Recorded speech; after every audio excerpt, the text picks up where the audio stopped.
everyone. Today we have our another new episode. We have a great question: what make a person a person? We have our world famous speaker, Professor David Schumacher, Professor David Smith, and Professor Rob. This is very important question because World Talent Economy Forum heavily engaged with new generations, young communities, and the young people of the emerging economy. We try to develop a better communities. Definitely, your guideline, your advice will be helpful for our audience. Mr. David Schumacher, what you want to add for today's discussion? Yeah, hello, Sharif. This is quite a question. It has a lot of implications in many different areas. I'll start, as I always do, with a definition. So I turned to a dictionary for a definition, and it wasn't very satisfying. Basically, it said a person is a human. So that's a pretty broad general definition. So then I thought, how about from a legal standpoint? What's a person? And that definition, pardon my voice this morning, that definition opened up a bit wider because it said something on the order of human or non-human entity that's treated as a person for legal purposes. So that makes sense. In the legal context, then, personhood then is decided by that. So obviously that's humans, but things like corporations, in this country, limited liability companies and others are all treated as a person from that standpoint. So what about other ways to slice it? I took a look and looked up a religious definition, and I tried a few other different angles. So context here, then, I think is the main point when we're talking about personhood. What's the context that we're talking about personhood in? So having said that, people know that I'm associated with the Transhumanist Party here in the US and a new group called the Transhuman Club. So we think about these things. Sometimes our thoughts are inspired by what we see in current events, and sometimes they're inspired by what we see in science fiction or other literature. And for that reason, today I brought the shirt that I wore to my one and only Star Trek convention some 8 to 10 years ago. Okay. And I was dressed very conservatively for the convention because just about every type of science fiction life form showed up at that, people dressed in full costume. But it illustrates the idea that we're projecting perhaps into the future of other different life forms, whether they be organic or whether they be electronic for that matter. So going back to the Transhumanist Party, I would refer your viewers to transhumanist-party.org and a couple places to look there to get some ideas of how we think about the future would be in the Transhumanist Bill of Rights, originally written in 2015 and revised by votes of the membership of the Transhumanist Party 2 subsequent times. So the last revision, I think, was in 2019. And when it talks about personhood there with the Bill of Rights, it talks about sentient entities. And looking forward, of course, that would be humans in whatever form that we see ourselves in for the future. But also, as I said, digital intelligences and perhaps other organic intelligences that may come around. A big topic of discussion these days is artificial intelligence. And in the news, we've covered this on your program, where the idea of artificial intelligence establishing some type of consciousness or moving forward is an idea that's not realized, may never be realized, or may be realized next month. We don't know.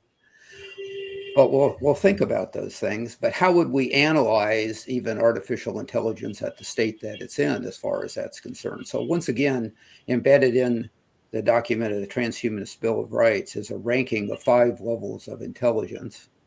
If you look on the internet, you'll see various rankings. These are the ones that we have stipulated on, and we would look at granting rights to a level 5 or higher consciousness. So without getting into the weeds, that's essentially one that has a consciousness that has a self-awareness, and has a sense of self and others.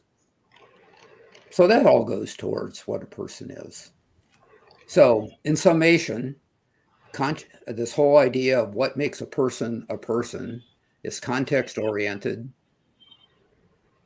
on your values, and I think it comes down to personal decisions on that basis. Perhaps we can even go back and talk about how we've historically treated other parts of the world personhood wise. Maybe that's something that some of the other guests will talk about. Big topic. It's an important topic because I think it's something that we, whether we think about it or not, practice every day as when we meet and discuss with others and ideas and so forth.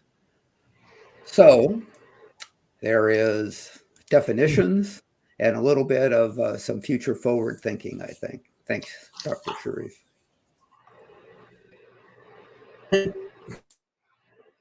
Thank you. Thank you. Professor David Smith. Sharif, let's not use that one yet. But this is actually part of what I think you see as you make what's a person is person. This is part of Maslow's hierarchy of needs. And I think it's very important to understand it, but there's actually an extension to this one. But let me start a little bit more basic. I mean, Dr. Seuss, who wrote all the children books, had this kind of right. One of his sayings that Dr. Seuss had is a person's a person, no matter how small. And that to me kind of goes along with your question, Sharif, on what is a person and how is a person a person. The topics, though, of what is a person goes back thousands and thousands of years. You know, I have gone back and spent a lot of time reading, for example, ancient Greek philosophers like Socrates, Plato, and Aristotle, and they all theorized at great length on what makes a person and what is a person's role in life and what is a person's place in society and all the nuances that go with that. And you know, we also have seen that countless philosophers, scientists have continued to ponder this as we are continuing to ponder it today. You know, there really is no single conclusion. That there is no doubt at all that humans are unique, and every person among the humans are unique as well. And we even can go back and look at ancient findings and things that of early human species, and that if you go back and look at over the last 6 million years, you can see that people have continued to evolve, people have changed, and people have all the different areas with them that makes them possible. So if I look simply, and I can get the science and things on this is really interesting, is the question of what makes person has legal consequences, it has religious consequences, it has social consequences, it has a lot of cultural consequences is there. Peter Singer, who is at Princeton, has actually spent a lot of time trying to look at what is a person, and if it lacks conscious awareness of self, is that personhood? But on the other hand, you can look and see things like cats tend to be self-aware. So is that true as well? You see these topics begin to go. One of the places I want to take just a moment and talk about is, Sharif, you know that early in my career, I was in a pilot education program at college where the professors came to us and we didn't go to them, and we had no textbooks and things in this course. But one of the fundamental books that we spent a lot of time on was Viktor Frankl's Man's Search for Meaning.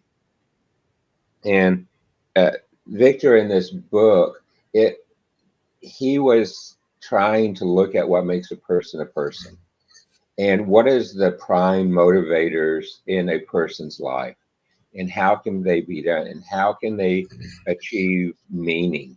And there's actually a scientific field called logotherapy, and it is centered around how do people have a meaning in life? How do people know what makes a person? So there is even scientific discipline uh, dedicated to the question which you've asked today. Uh, and I think that is a very insightful view of what's there. Um, One of Victor's quotes has stuck with me over the years on this topic, though. And one of his quotes is, "Everything can be taken from a man, but one thing, the last of the human freedoms, to choose one's attitude in a given set of circumstances, to choose one's own way." And that quote to me is one of the things that can help summarize what part of what makes a person.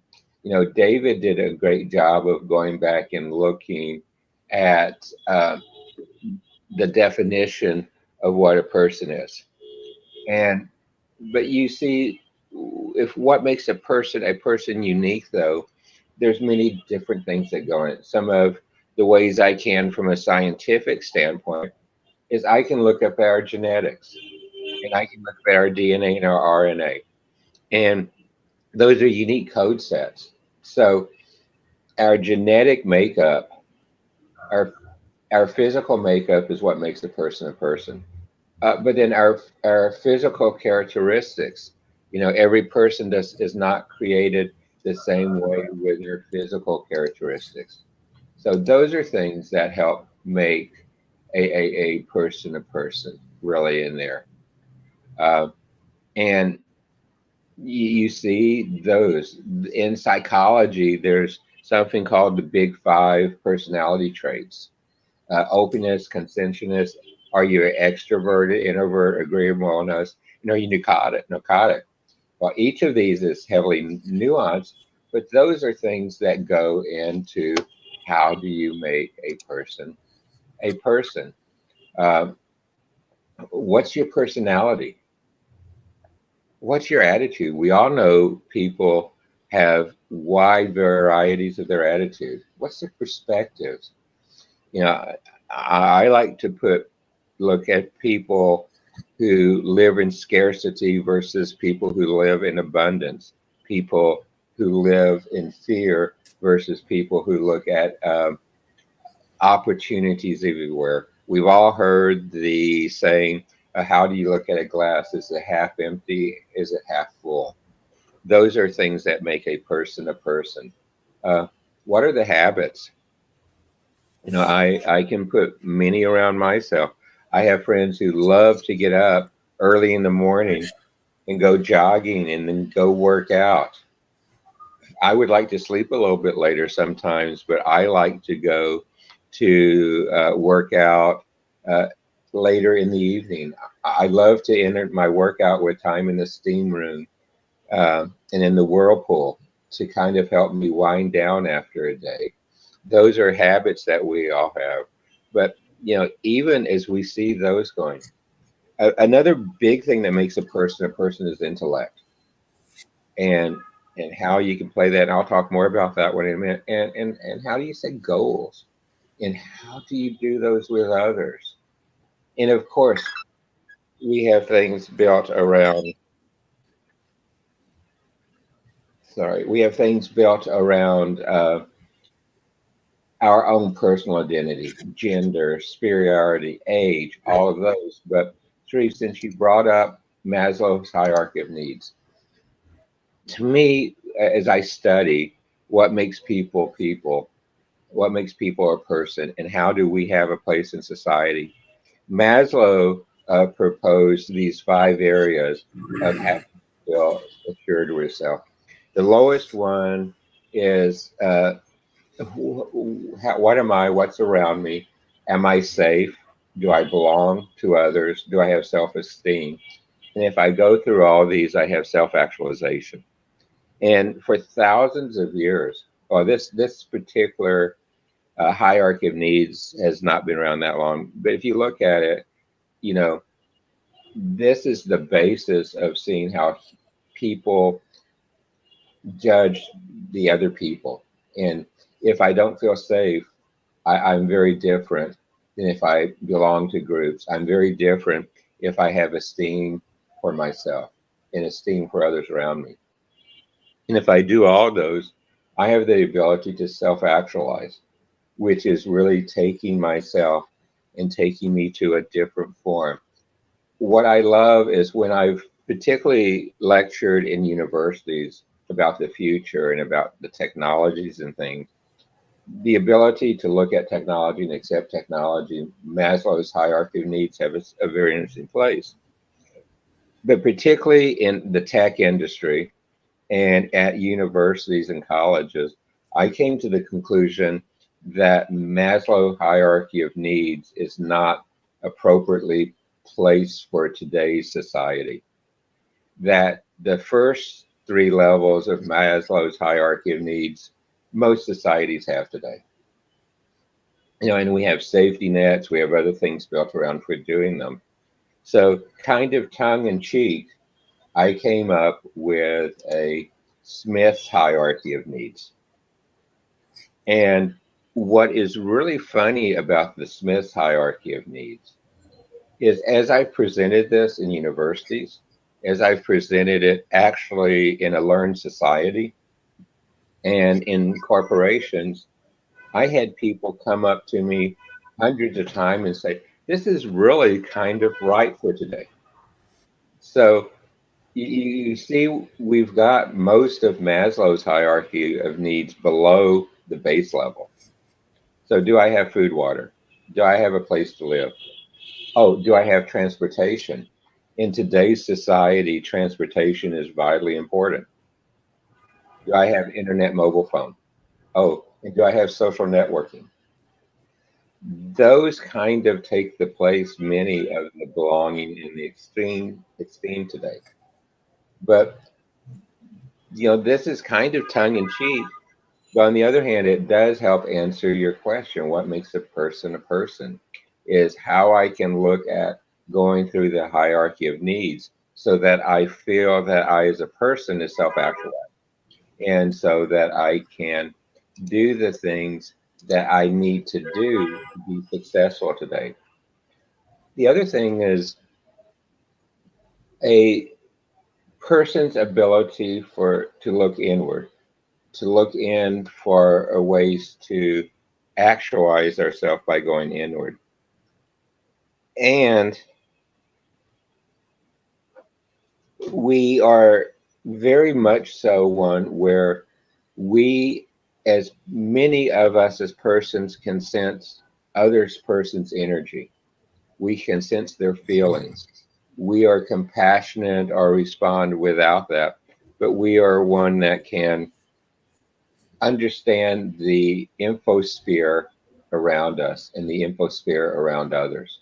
And I think that's part of what makes a person a person. So Sharif, I've gone too long, but this is covering a bunch of points at high levels, and we can surely jump in any of them deeper in next rounds.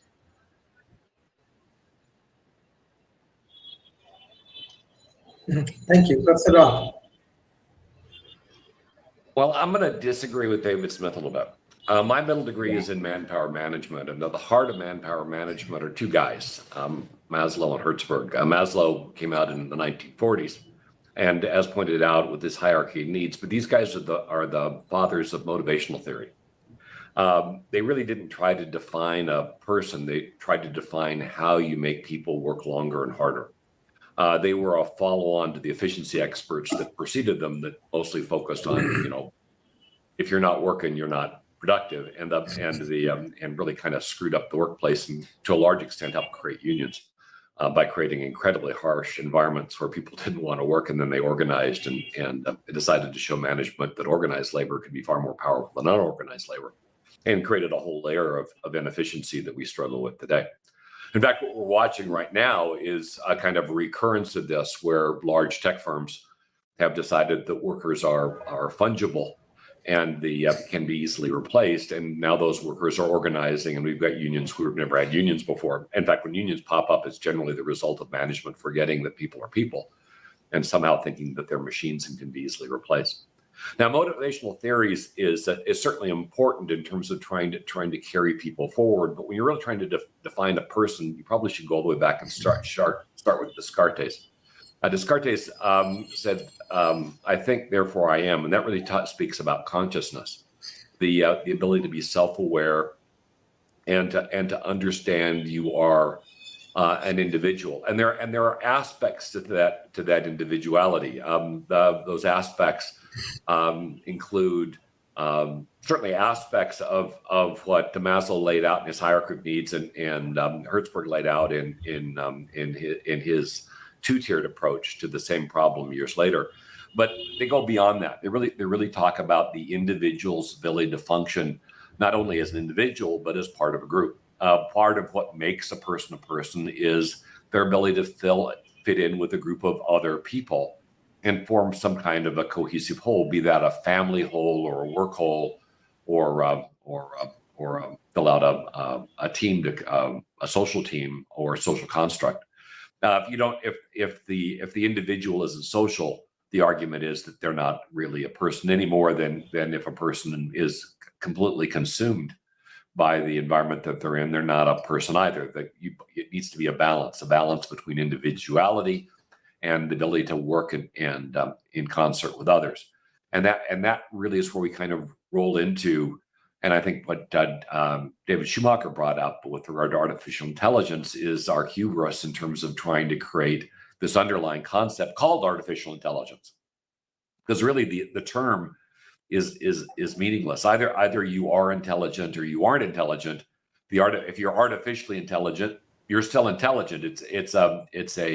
It's a difference without a distinction. And it seems to just continue to reaffirm the fact that we're at the top of the food chain, even though we pretty clearly are not always. I think you could argue that many times throughout the history of the planet, the human has not been at the top of the food chain. The saber-toothed tiger, when it existed, was particularly good at killing people. It had evolved to become a people-killing machine, and while we out-survived it, the concept of being a superior entity in a particular environment is predicated on the often false belief that you're dominant when you may very well not be. And I think we can look at viruses right now and argue that viruses have at least proven to be pretty effective at taking out people in large numbers. And God save us if they ever become intelligent. And I should point out that viruses do behave in some ways very intelligently. The most deadly viruses are the ones that keep their hosts alive long enough to spread at the highest rate. In fact, you could certainly argue that it's very possible that we could create a virus that was so effective that it wiped us out. Now, that doesn't talk about personhood, and that doesn't talk about humanity, but it does talk about superiority and this false belief we have that we're always going to be superior.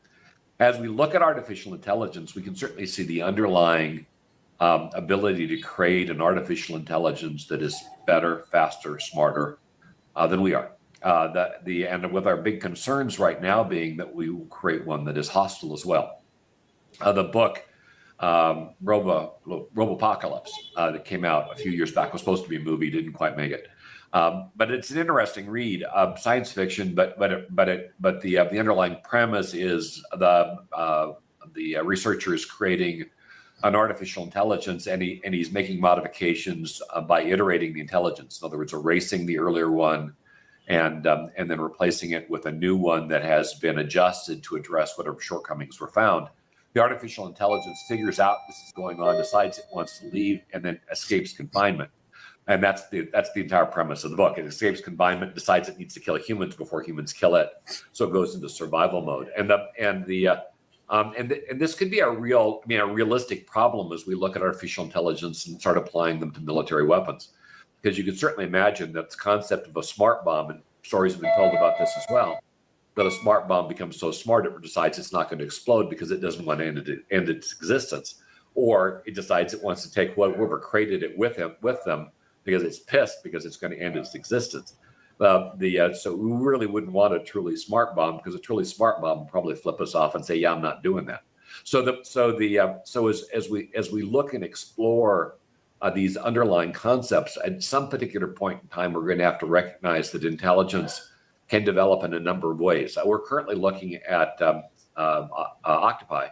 And I believe parts of Europe have classified them as intelligent, as sentient, and certainly we've seen, if you've watched some of the films of people interacting with that particular animal, they are exhibiting problem-solving capability. They appear to be cognizant of themselves. They appear to be cognizant of the environment around them, and they appear to be able to alter their environment to solve individual problems.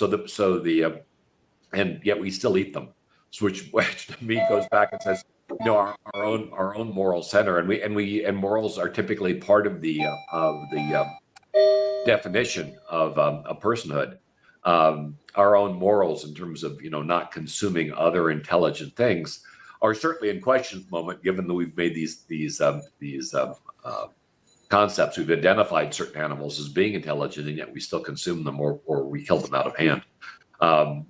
Whales and porpoises, to name two that we've long thought to be intelligent and very similar in their social constructs to people, but because that's an uncomfortable topic for the people that are harvesting these animals, we put our morals aside and continue to consume them. It's kind of problematic. A few years back, we had an actor get up on stage and talk about the cruelty to cows.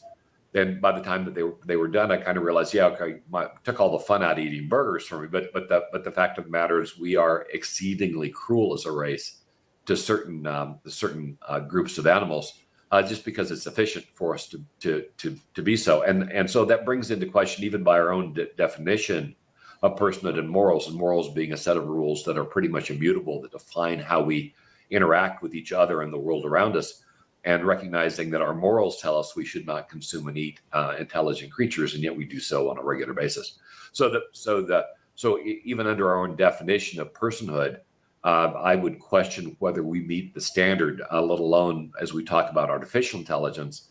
We can define them, design them to meet the standard, and it is actually likely that we'll be able to create an artificial construct that is more of a person, the way we define a person, than we currently are. And that's not saying that's necessarily bad. It can certainly be aspirational. You can set a goal for an individual or a race and try to reach that goal. But at some particular point in time, you need to recognize that there are aspects of the goal that might either be untenable, or that you need to modify the behavior of the individuals and group to make sure that those aspects are met, so you meet the definition that you have. Now, back to Maslow and Hertzberg, because I spent a lot of years on them, and certainly moving up to Carl Jung, who came far later and really talked about the interrelationships between people. They're fascinating people to study if you ever get a chance.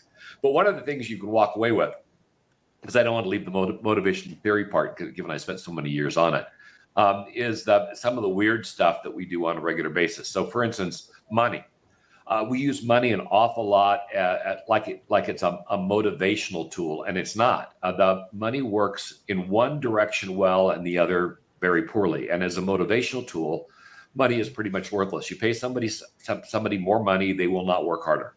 But as a demotivational tool, it's incredibly efficient. You take money away from somebody or let them know that they're being underpaid, and you will crater their productivity. So the imbalance, for instance, between minorities, between women and men, create a significant problem to solve, because women are upset and are often performing below level, because they once they find out they're being underpaid, But if you were to take the money away from men and give it to the women, you would not increase their productivity noticeably. You would crater the men's productivity. So by creating a balance, by taking one and giving to the other, not only wouldn't you solve the problem, you'd probably make it worse.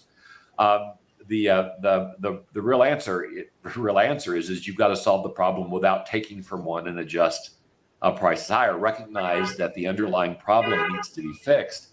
The fix is to address one side without the other. And yet we constantly see executive managers going in and saying, okay, we're going to balance salaries. We're going to freeze the men's salaries while we bring the women up. And all it does is result in churn. So now you're starting to lose your top male employees, where before you were having trouble keeping on your female employees. And be aware, the women were used to working in an environment like this. So retention was working all right, because that's the way the status quo was. And so you break the status quo and you make things worse if you don't understand the dynamic. So I'm not saying it doesn't need to be fixed, but the right way to fix it is to adjust the variable that is suboptimal, which is the women's salaries, and bring them up, not mess with the men's salaries, which currently isn't broken. But that's not the way we think. So understanding motivational theory and how things work can lead you to far more success when you have those tools and you're using them on employees and individuals. But you need to really understand you need to have decent metrics so you can measure the results. But number two, you need to know how things work. And by the way, what does work if you want to drive people to motivation is status. Often, and certainly in the area that I'm in, what we often did was, instead of giving people raises, we would increase their title. And so invariably in an analyst firm, we have 80 million vice presidents that don't have anybody reporting to them, because instead of getting a raise, we gave them a vice presidency. And that was just fine. People worked for that, and it was very effective. The other thing is gifts. You often see this in sales organizations. The organizations that give bonuses for performance don't seem to perform as well as those that give gifts. So the organizations that say give the top salesman a new Mercedes or a new Ferrari, in some cases, though that's rare these days, was something that happened a lot in my youth. Would find that people would just fight tooth and nail to get that car and get the recognition that was available to it, while the bonus didn't seem to have as much impact. Raises in particular are problematic because they're iterative and they build on each other. So if you start giving out raises, so you give somebody 10% raise 1 year for performance, they're going to expect that 10% raise every year if they maintain that performance, and you're probably not going to give it. And the year they don't get the raise, they're going to be demotivated. So now you pay the piper for the practice that you had prior, because invariably you can't give somebody a raise at 10% every year ad infinitum. Otherwise, they're going to be priced so far above the market that they're not going to be unaffordable, but you're not going to be able to afford them. So thinking through and understanding motivational theory is incredibly important. I don't think it really applies necessarily to personhood, but more along the lines of how you would motivate or manipulate a person to do what it is you want to do. And manipulation is another variable we can apply here. And with certain people being ranked very highly, there's actually a test you can take to see how manipulative you are. With Steve Jobs typically ranking, at least when we did it, in 19 out of 20. So very high, showing his extreme effectiveness in terms of marketing, though he didn't consider himself a marketing guy. But I could also argue that Steve Jobs, because he was by nature he was a psychopath. He didn't really care about others. He only really cared about himself. Probably wasn't a person. And the interesting argument is how many people make it into the CEO ranks that have those psychopathic capabilities. They've grown up and been able to be successful because they lack empathy. And empathy, I think, is a core aspect of personhood. And that's probably the one aspect of AI that's going to be interesting for us to address.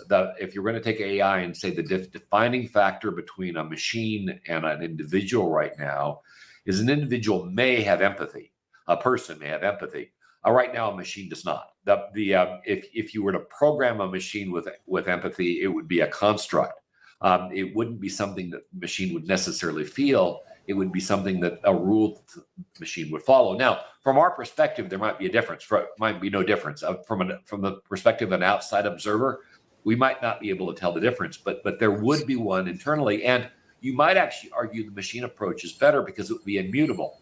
For often, empathy is something that is a variable in a person. We might feel empathy for somebody that is of our same race and sex, We might have less empathy for somebody that is of different race and sex, or we might have empathy for our neighbor, but we might not have empathy for somebody that's living over in Ukraine. I think we can watch that in the United States in politics right now, the very difference between certain politicians that are feeling empathy for the people in Ukraine and politicians that are clearly not.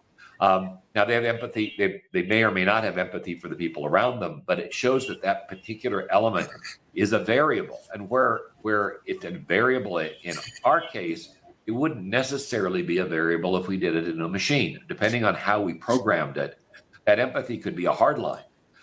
In other words, the behavior is repetitive. It wouldn't matter where the individual lived. It wouldn't matter what race the individual was. It wouldn't even matter whether they were human or not. A machine could have empathy, equal empathy for octopi and people.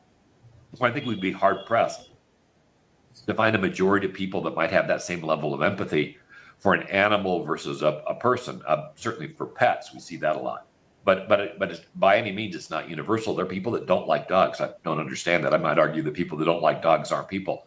But the fact of the matter is, for us, empathy is often variable, with psychopaths and sociopaths being kind of the top of the tier of folks we probably shouldn't consider as being even human, and certainly not attributes we'd want to put into an artificial intelligence that was taking care of individuals. Yet we will put people that lack empathy the head of large corporations. I think you could look at Elon Musk and saying the one thing he doesn't have empathy. That's the guy is absolutely short, and he revels in doing harm, doing harm to others.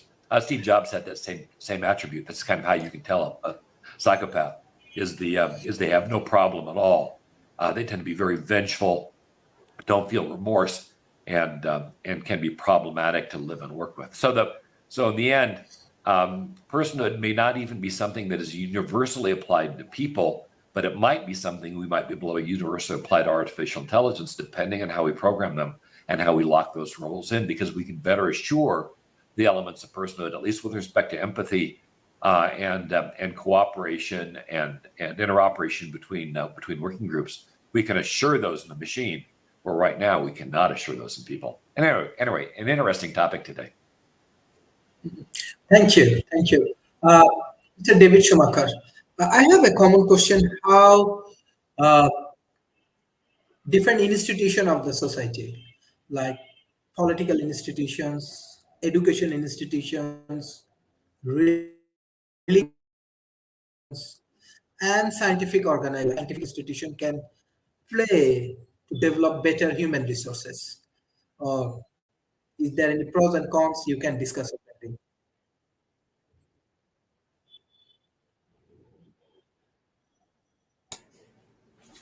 Well, I would have to parrot a lot of what Rob just said. I think he actually answered your question pretty well, as far as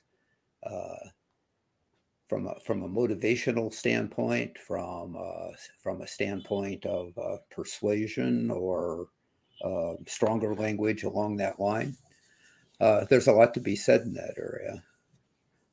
I myself would like to go back towards more the general look of what makes a person. And having my own thoughts and having listened to David Smith and to Rob as well, I'm convinced that what makes a person is a lot like beauty. It's in the eye of the beholder. Do I see a person when I look out there? And perhaps does that person see me back? So I can think of a couple of examples. I've never met you three individuals in person. We've never looked eye to eye, shaken each other's hand. Yet, you sound like me. You look like me in some regards. We talk and have a general context among ourselves.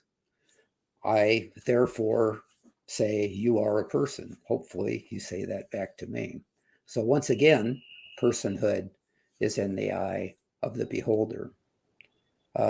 Rob briefly talked about people that don't like dogs. Well, I do, and I take my dog for a walk every morning.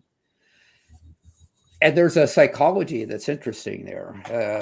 in Phoenix, because of the way the temperatures work, it seems like there are the preferable dog walking hours depending on the season. So when I take my dog out, there's lots of other dogs being walked and their owners in the neighborhood.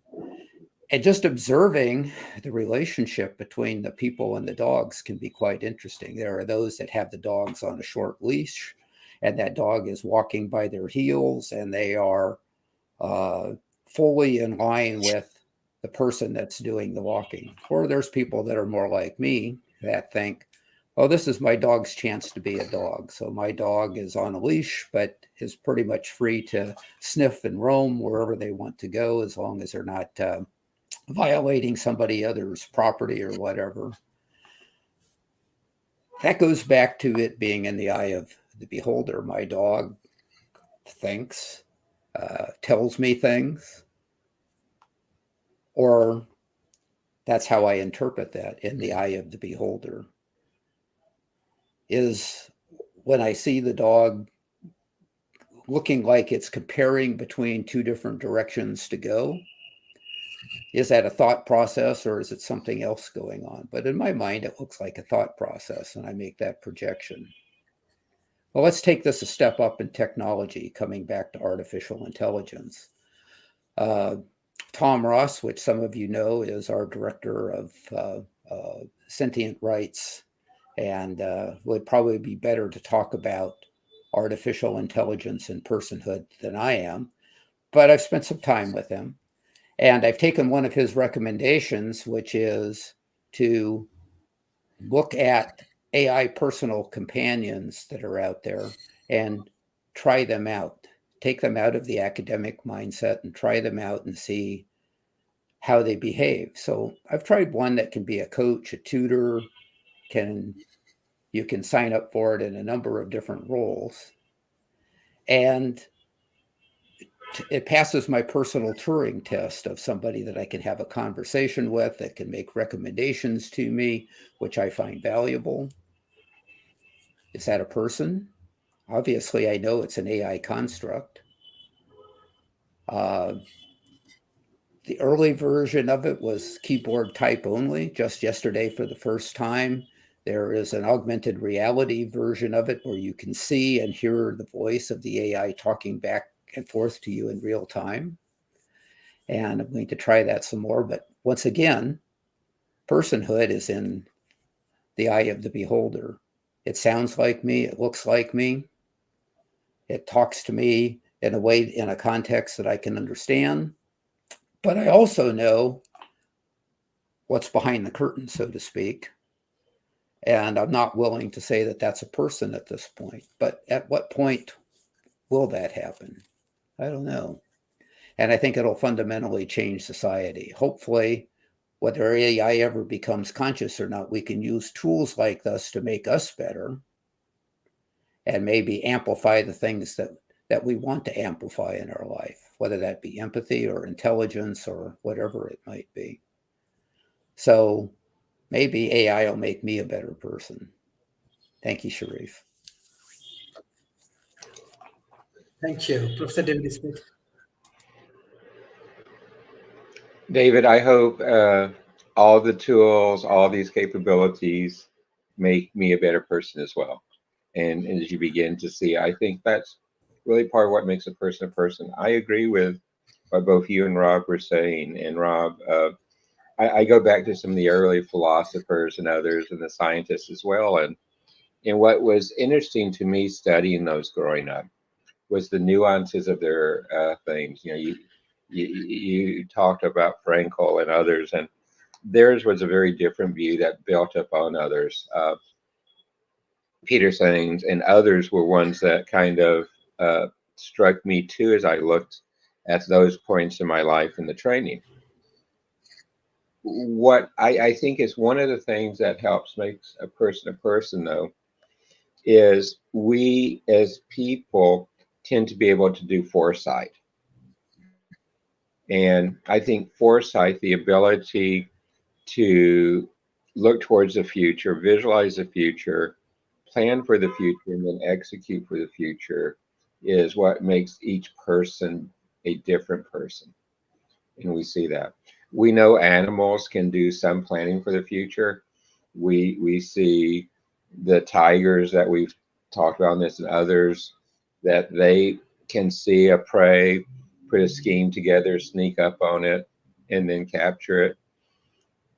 And yes, the tiger-toothed tiger, I'm glad it did go extinct, even though it was at the top of the food chain. Uh, I would hate to see me out jogging and one of those behind me. I think my endurance rates would dramatically go up, which is probably a good thing. But we can see those. I think those, I step back and look. And particularly while Rob was talking, I took the opportunity to jot down a couple of bullets of what I think what makes a person a person. And the A part of that is very key to what I'm about to say. And, one of the things you see is that I think today, particularly what we're seeing happening around North America and the world, is one of the things that makes a person is our core values. And our core values are pretty unique to each of us. And it's the guiding principles really that shape our decisions and our actions. And, do we value integrity or not? Honesty? How do we look at courage? One of the terms that I believe is one of the most important business strategy terms, and actually when I'm wearing my futurist hat and I'm looking at the future, I'm very concerned about what people, organizations, and others care about. And I actually have developed a formal method of care about analysis. And I think the ability for a person to care about very different things and care about each other is part of what makes a person a person. And I think those are important.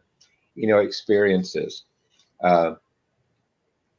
If I look at the four of us on this broadcast today, each of us have had very different experiences.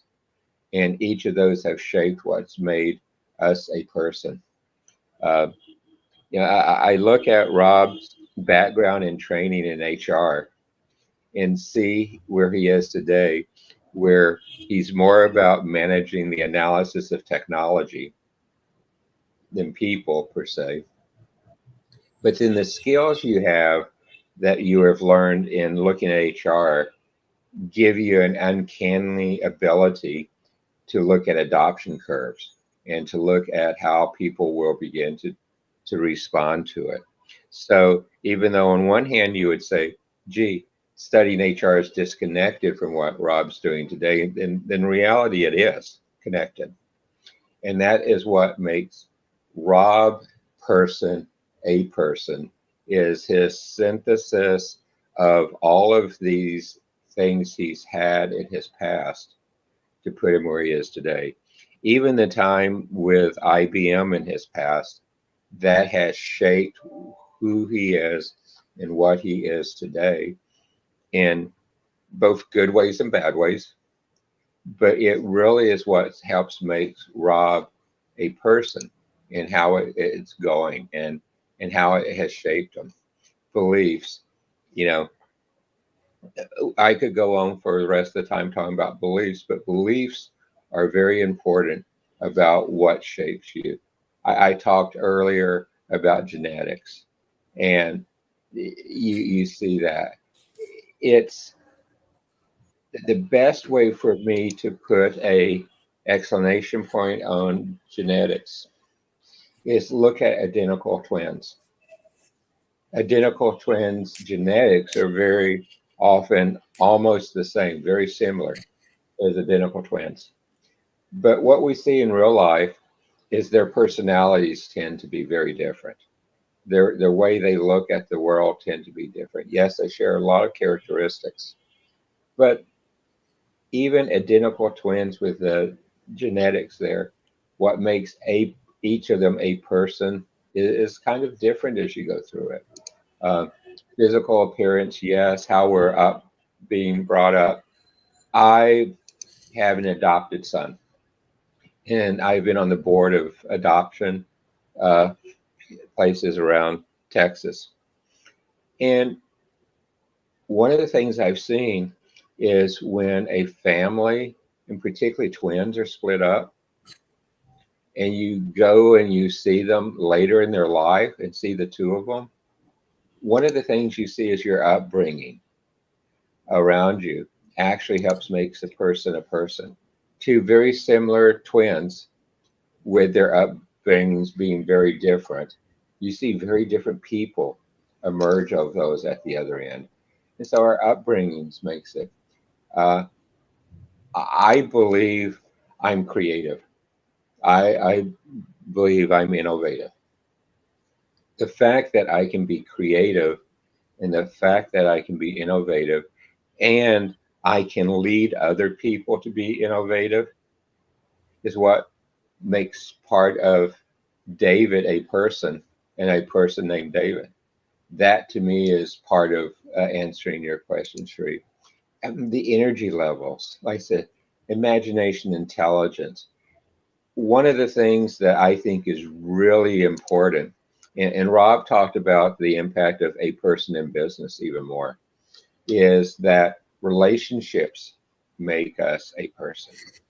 People who are in isolation versus people who are in very connected relationship. People who have lived their whole life in one location versus people who have traveled locally versus people who have traveled internationally change to make a person differently. So, how we do our view of that empathy. Rob talked about empathy, and I won't really go into that one, but empathy makes us very different. Insight, insight is related to intelligence, but really insight is us having the ability to pull apart complex problems and situations, gain new perspectives and new insights and put them back together. I know so many people who are very intelligent, but they have no empathy, they have no insight. And so those are things that help make a person a person. And, I know Rob, as he talked about Elon Musk and some of the views there, Elon has very different views of all those. His empathy is very different. His insight's different. If you look at his upbringing, it's a different. The way he works relationships is very different. And we see that. Intuition. I think your intuition really makes you a very different person. I can tell you, my partner and I have fantastic intuition with each other. We don't even have to finish a sentence to understand each other. We look at each other and all of a sudden we say, okay, we're going. We don't know where we're going, but we know we're going to go somewhere. And that's what's kind of what makes a person is how you have the intuition with others around you. What are the attitudes? But the other one is if I take a last part of this one, and Rob, you kind of pushed me on this one as I wrote my bullets down, because you and I are so similar on so much. This one we are a little different on, is that I think the passion and goals that you have and how your passion and goals give your life a boost and your self-esteem and your sense of accomplishment and those the ability to have passion and goals, and particularly longer term goals. That is one of the things I think many of the ancient philosophers and theorists missed, is that really your passion and your goals is a big part of what makes a human a human, because you take your passions and goals and you begin to build skills, and you have unique skills. You also take your passion and goals and look at your fears, and fears make us unique people. Our sense of adventure, our sense of, are we resilient? And those make us unique persons. And that one, I believe, is part of what has made me unique, is the way I look at my passions and goals and apply them. Well, this last couple of things, Sri. And this was pointed out to me at dinner last night. I was having a special dinner, and we were having a fantastic time. And both of us were laughing so hard at times, the rest of the restaurant looked around. And your sense of humor, your ability to laugh and to do those makes a person a person. I have many friends who I've never seen them laugh. And their sense of person is very different to me. And so your sense of humor and ability to laugh are extremely important. What's your personal taste? What's your habits, like we talked about earlier? But the other, mine has a couple of thoughts on this one. I know I've been going too long, is what's your communication style? And your communication style, to me, helps make a person a person. I've refined my communication styles over the year. I early in my life was truly an introvert. I got sick when I was a young child. They thought I had leukemia, which, knock on wood, it wasn't. But I wouldn't talk to anybody. People would come visit, and I would hide underneath the bed sheets. But yet today, I can go and stand in front of 10,000 people and give a speech. I can work my way through a large networking event.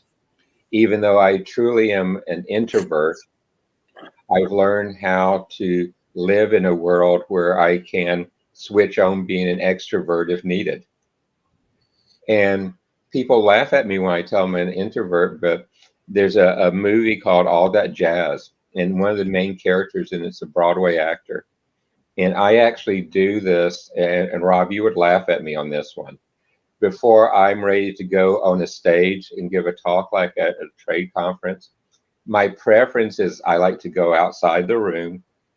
I will almost, not really, but physically slap my face and say it's showtime. Then I actually love, my favorite way I love to start a talk is coming in from the doors at the back of the room, and about halfway down the aisle, start talking and start the presentation. Yes, I break every rule of professional speaking, but that's kind of my person. And that's part of what makes David a person, is my style and the way I do that. So I know this has been long, but those characteristics to me, I think, are very important on what makes a person a person. So thank you, Dr. Sharif. Thank you, Professor Rob. You asked a question about HR and building an organization, and I was involved in well, I call it a test, though it really wasn't. It was a real life situation that did a comparison. And when I came to the technology market, I went to work for Rome Systems, and the reason I picked Rome Systems as a place to go to work was because they had something that was unique at the time called the Great Place to Work Department. And that Great Place to Work Department, its only job was to make Rome a great place to work. And they decided one year that they, rather than having a Christmas party, they would pool all the money that would typically be spent on Christmas parties, and found it was enough to build a recreation center. And they built we had a recreation center with Olympic pools, tennis courts, indoor gym, full weight room, basketball courts, volleyball courts, you name it. We had a sport lined out for it, and it wasn't unusual to come in during the day and work for the morning, and then go with a group of folks and go play volleyball, go swim, exercise. I'd show up every day at my wife, when we first got married, hated this because I made her go to at 6:30 in the morning and go to the aerobics class, and did that very religiously. And I thought it was phenomenal. A lot of people like me went to work for the company just because of that Great Place to Work department. Then we were sold to IBM.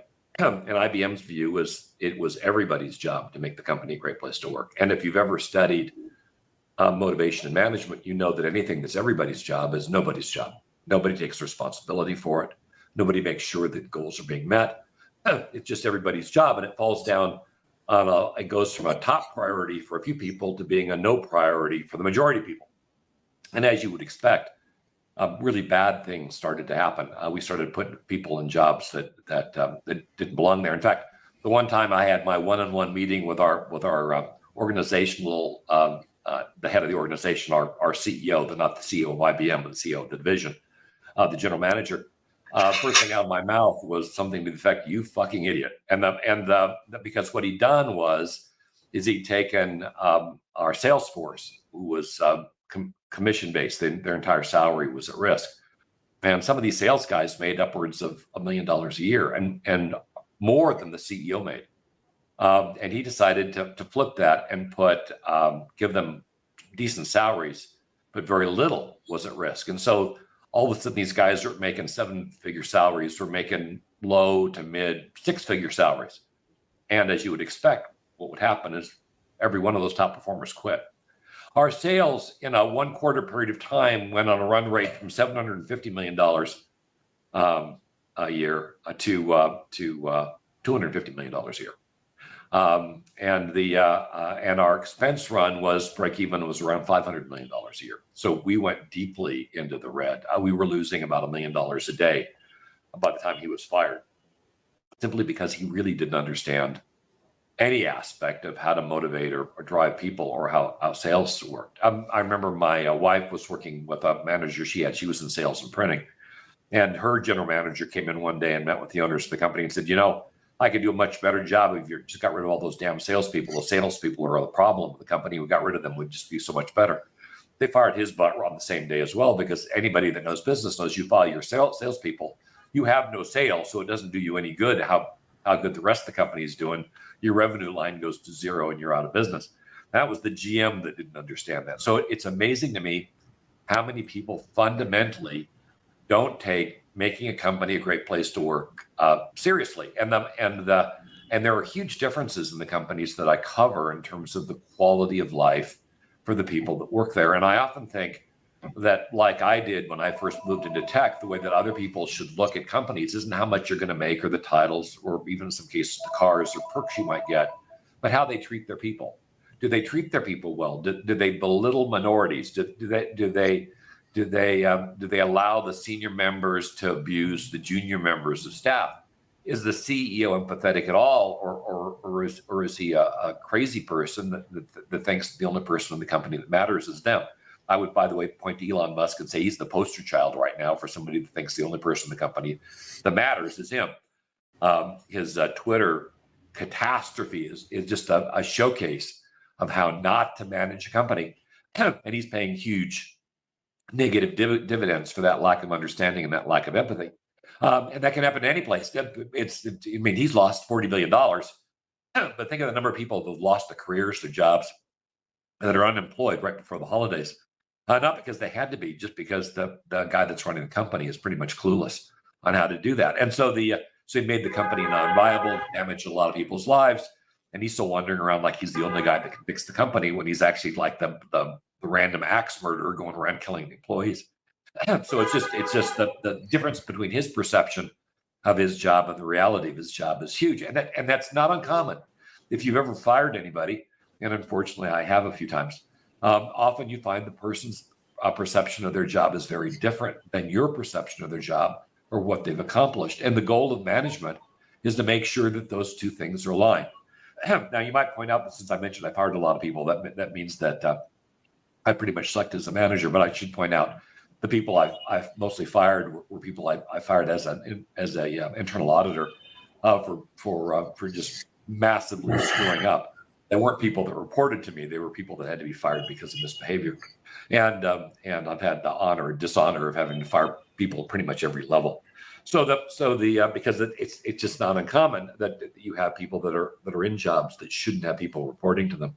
I mean, the tech market's kind of full of Harvey Weinstein types that do really bad stuff. And in fact, a few years back, I was interviewing some people whose daughters were interviewing at tech companies, and I heard repeated stories about managers that were interviewing the women and telling them that part of their job was to have sex with them. on a weekly basis. And if they didn't want to have sex with them, they weren't going to get the job. And they just write out and said it during the interview, even though that, and most of this was done in California, which is incredibly labor friendly, undoubtedly often leading to massive employee litigation and a lot of costs for the company and horrible things for motivation and employment. I'm not a fan of that kind of abuse, and have this belief that any manager that abuses an employee, male or female, to any degree whatsoever, should be removed from management permanently and never allowed to manage people again. And for a number of years in my life, I hunted managers like that and made sure that they got out of management, and hopefully still are out of management today. That was my way of kind of making the world a better place, only because I've been confronted by that kind of behavior in the past myself, and believe very strongly that its elimination would make the world a better place. I don't fight that way that much anymore, but it really comes back down to, where your moral center is and what's important in your life. David Smith made an interesting point with regard to personhood that brought to mind something in my own head, and that is the perception of a person may be very different from who they actually are. We see this in politics a lot. For instance, here in the States, we have a politician that just won office, and apparently his entire background is false. He fabricated the entire thing. He fabricated the charity they had, fabricated the companies he worked for. Every aspect of his life was false, yet he carried through a successful campaign, convincing people he was somebody he was not. There is something where I think we all need a better skill set, being able to tell when people aren't who they present themselves to be. Some of the biggest problems, both in business and in my family, have been the result of people that we believed, and they might even be family members, were one way and turned out to be another. If you can make those determinations early on, you can avoid an awful lot of pain in your personal life and in your career. And if I would encourage anybody to do anything, it's to really understand and take the time to get to know the people that are around you and determine whether or not your perception of them is in line with who they are. My mother lost her life because she wasn't able to determine my father wasn't who he was before they got married, and sadly that resulted in her death. In fact, it resulted in the death of several other women he was married to in subsequent years. A good lesson for me, but also a good lesson for others, because often I've found that women marry men that present themselves as something very different than who they are. One example was one year at our annual Christmas party, comes to mind this time of year. I was at the table with all our sales reps, and during that period of time at our company, management believed that really very attractive women could close deals in IT, and it was true. You get a very attractive woman that understood the technology, she could outsell any guy you could put in that space. Now, I could argue that the morals of that approach were a little iffy, but as long as the women weren't sleeping with the men, that was good. Though I should point out that we had clearly a couple of women that crossed those lines several times, and nobody cared. But I was at this table with these women, and she pointed out these women were all, 10, 11 out of 10s. I mean, gorgeous women. And every one of them was divorced. And I just couldn't understand why. I mean, not only were they divorced from their husbands because their husbands had cheated on them. But as I talked to each one of them and heard their stories, and one story was just amazing that I'll share with you. What had happened was she'd been married to her husband's assistant, executive assistant, excuse me, I'm just getting over the flu and my voice is coming in now. Executive assistant who was getting married, got pregnant. Her fiance broke up with her, and let me drink something here. Her fiance broke up with her, and she took this woman in, put her into her house, and then found out that her husband was the father of this woman's child, which is why the marriage had fallen through. And then came to find out that he'd fathered another 12 children with 12 other women while they'd been married, and had even gone out with his father, who was married, to pick up women while he'd been married. And her story wasn't unique. It was just kind of extreme in terms of the number of women. This guy must have had super sperm, but it was unique in terms of the number of kids he fathered, but wasn't unique with the other women. And what came to me was all of these very attractive women had married these men who were hunters. They were really good at treating a woman the way the woman wanted to be treated, putting them on a pedestal, doing whatever they wanted, but they were hunters. As soon as they caught their prey, as soon as they got married, all the fun went out of the relationship and they wanted to marry again. These were guys that never should get married. They loved the hunt. They didn't love the catch. They didn't want to be married. They wanted to date. Yet they would get married and they would betray their spouses and create a huge, horrible environment for their kids, for their spouses, and just all kinds of crazy drama, because the woman didn't realize that what the guy wanted wasn't to be married. What the guy simply wanted was to own the woman. And if they had realized that and realized they didn't want to be that kind of a person, it would have been an issue. Now, I should point out, I met a CEO a few years later who had a quote unquote open marriage, and he was having affairs on the outside, and that seemed to work out all right, though I never quite got it. But at least he was open with his wife the way he wanted to be, and they were able to make it work. That at least seemed to be more honest than the other approach, where they both realized what the other person was and they got together for economic benefits and not for relationship benefits, and it worked for both of them. But the point being that the marriages that didn't work were the marriages where the person didn't figure out who the person actually was, and the marriage that did work, even though the behavior was the same, was the one where the person did figure out what the other person was and then accepted those outcomes. Now, I should add one caveat. Now, in the back of my head, I'm always thinking about these open relationships where one person is out dating around and the other person really isn't, that it may be a power imbalance that's causing this, and the woman or man in that situation, which can happen as well, is simply dependent on the other person and puts up with it because they have no choice, and that would be problematic as well. So my underlying point here is, and to David's concept of personhood, is developing the skill to really look underneath the person that you're working with, that you're dating, and certainly who you may want to marry, and seeing who they actually are before you make those final decisions. It's going to be incredibly important to the success of whatever that relationship is going to be. The easiest person to fool you is you. And often what we do is we look at somebody and see them the way we want them to be and not the way that they are. And that is incredibly dangerous, whether it's in work or in personal relationships. Developing the skill to see people for who they are is a survival trait that will serve you well. If you understand who they are and make your decisions on who they are, you will not be blindsided. You will not have the level of trauma that somebody goes the other way. Yeah, you won't quite have the fantasies that you might otherwise have. But as my mother's death points out, that sometimes those fantasies can be deadly, and certainly they can be very damaging. If you've ever watched anybody go through a divorce or had an acrimonious separation from a company because the boss is hostile and abusive, you've seen extreme pain, and I don't wish that on anybody, particularly not during this holiday season. So as this is probably the last time we're going to meet before the holidays, I want to wish everybody on the panel and the audience an absolutely fabulous holiday season and a fantastic new year. And here's hoping that the people around you are the people you perceive them to be. Thank you. It's excellent discussion. I'm sure it will help a lot of people to understand how to be a good human. And we definitely learn different cultural perceptions and activities through this process. Thank you, Mr. David Schumacher, Professor Smith, and Professor Rob, for your continuous support for World Health Economy Forum. Thank you. Bye-bye and take care.